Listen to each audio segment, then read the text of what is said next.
This is definitely one of the weirder games for me to review. An indie puzzle platformer. I came across this game by complete happenstance.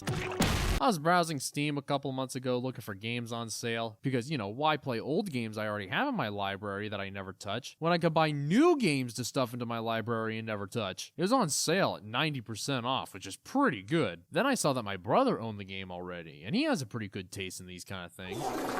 He really likes TF2, it's one of his favorites. He has a review on the game that he would add to every year and talk about how much the game means to him. And then, just like TF2, he eventually stopped updating it. Sorry, I got distracted. I bought this game, I played through it, and it was one of the most enjoyable experiences I had. It was super good. So I decided to share it with more people by making this review and delving into what makes this game so enjoyable for me. It's also really short and simple, all things considered, so it'll be nice to have a shorter video to put together. I'll start with the look and style of the game, because it does kind of tie into how the game plays. You see, I got this script writing thing all figured out. I went from being completely incompetent to only kind of incompetent. The game starts with a nice 2D art style that has such a blinding white background that when the game first loaded, I thought I died and started heading towards the pearly gates. It's all black and white for this first section, the shadow being what you can interact with. After the small section in the intro, you see the real world. You have the real world along with the light-filled walls, you have the shadow world. The 3D girl is able to interact with things and affect stuff in the shadow realm. I think you're already starting to see the main puzzle appeal here. But before I get into it, let's talk more about these environments. They all look very nice, and you have to go through so many different kinds of places that are very abstract. A children's room, a desert, a circus, a metal factory, a mental ward. Each area is very distinct from one another. Speaking of lights and shadows, it is a puzzle game that utilizes those two elements to make your way through. The shadow girl you can play as can only exist within light, and the regular girl can only exist with darkness. You utilize your unique abilities to help each other get through the game. Most of the puzzles revolve around making a path for each other so you two can progress. It's a very simple premise that they really squeeze every last drop of potential out of. You switch between the two constantly, which sounds like it would be a bit annoying, but it's really a painless process. The rooms that you're in are usually so small that you would never lose track of the characters. The only time it did get a bit annoying is when you have these long hallways to reach a checkpoint to progress. Gotta travel a marathon as this girl, and then you gotta travel a marathon as the shadow. Gotta get that cardio up, but it doesn't happen too often. And it's not like the characters are super slow or anything, so it never really got in the way, at least for me. Anytime you finish an act and you enter a new segment, they throw a new gimmick at you. Like, it starts off simple where you can just push and pull boxes to make the shadow moves, become bigger or smaller, pull levers to move objects upwards and such. Then they start introducing buttons and stuff to turn on and off lights or make certain things in the shadow move so you're able to maneuver around them. You can move the boxes in the way of these lights to cast shadows to make platforms, or murder the poor shadow girl. I like the discrepancy between the loose conditions between the shadow girl and the real girl. If the real girl gets caught in light, she just curls into a ball like someone just woke up and walked outside with her eyes wide open. Meanwhile, the loose condition for the shadow is that she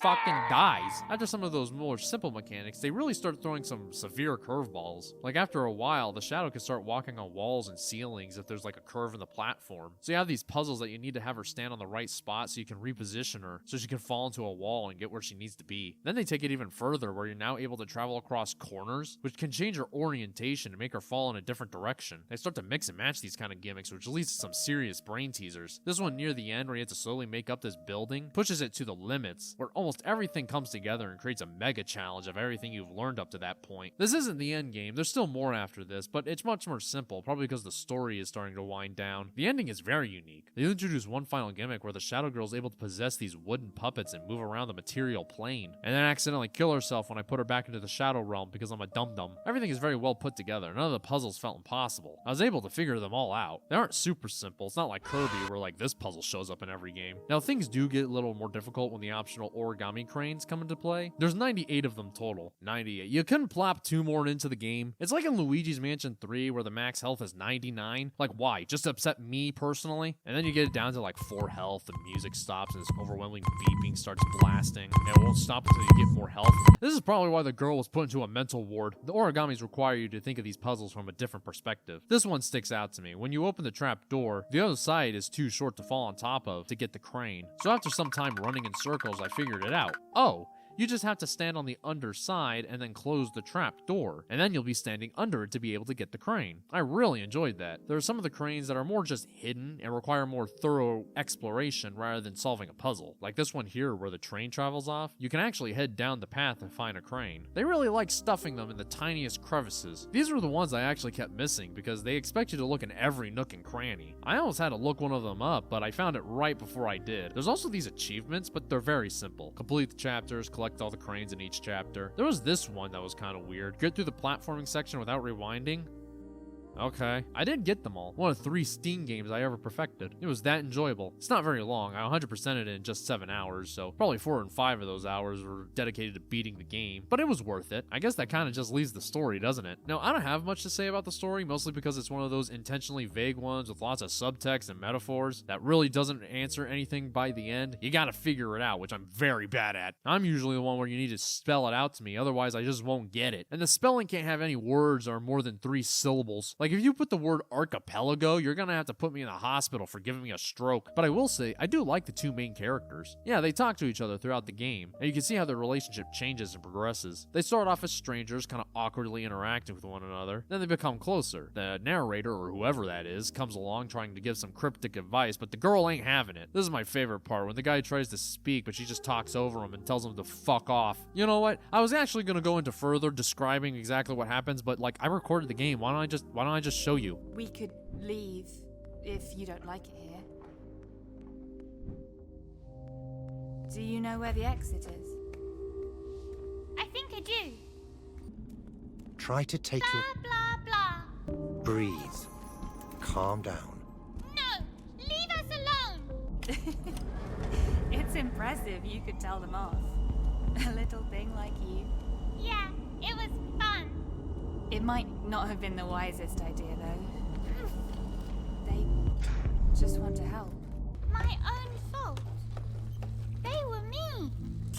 They keep ordering us around and it's my fault. Not really. Things were just off balance. What do you mean by that?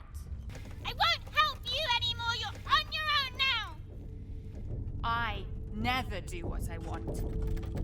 You're the one who's stubborn and keeps acting. Yeah, they're really good. The voice acting's great, too. I have to look it up right now. Hold on, I forgot to write it down. Hannah Murray. Yeah, that person. They did a good job. Now, I know I said I didn't get much of the subtext, but I did definitely get the part where they literally say, I won't be afraid anymore. So figuring out the main theme and message isn't too hard. I just don't get some of the other stuff. Why did we end up in a circus? Is this what caused her to be put in a hospital? Was I mistreated? Why did we end on a stage? Why is she traveling in a desert in an industrial plant? Hell if I know. But I was able to pick up on the most important aspect, overcoming fear. It's nice. Something I completely forgot to bring up was the music, which is criminal since it's fantastic. It was composed by Nicholas Gagan, and all the music in the game gives off a dreamlike feel. They achieve this by letting the notes linger. They're not quick. They drag out, which gives off an echoey feel that makes the song itself feel kind of distant.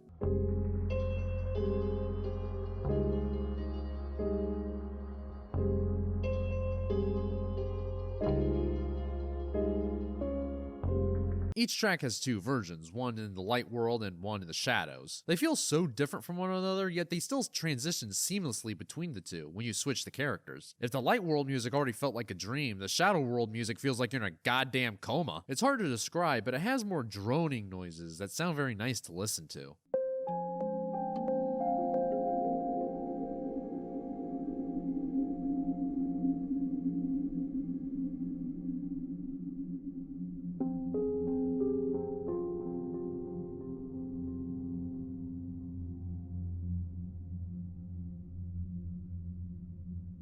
It's not like the whole song is like that. Later in the same song, a more conventional rhythm appears, but it's combined with this calming background noise, which really does make it feel like music you'd hear in a dreamlike state.